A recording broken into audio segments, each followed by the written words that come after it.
ఇటీవల కురుస్తున్న భారీ వర్షాల కారణంగా షేర్లింగంపల్లి నియోజకవర్గం 124 డివిజన్ ఎల్లమ్మబండ పరిధిలోని గురుగోవింద్ సింగ్ కాలనీలో వరద నీరు ఇళ్లలోకి రావడంతో విషయం తెలుసుకున్న కార్పొరేటర్ దొడ్ల వెంకటేష్ గౌడ్ కాలనీలో పర్యటించి వరద నీరును జీహెచ్ఎంసీ సిబ్బంది మరియు జేసీబీ యంత్రంతో నీటిని ఓపెన్ నాలలోకి వెళ్లే విధంగా ఏర్పాటు చేశారు.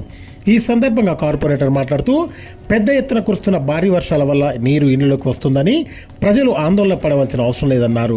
అధికారులు మీ సమస్యల్ని ఎప్పటికప్పుడు పరిష్కరిస్తారని ఆయన తెలియజేశారు.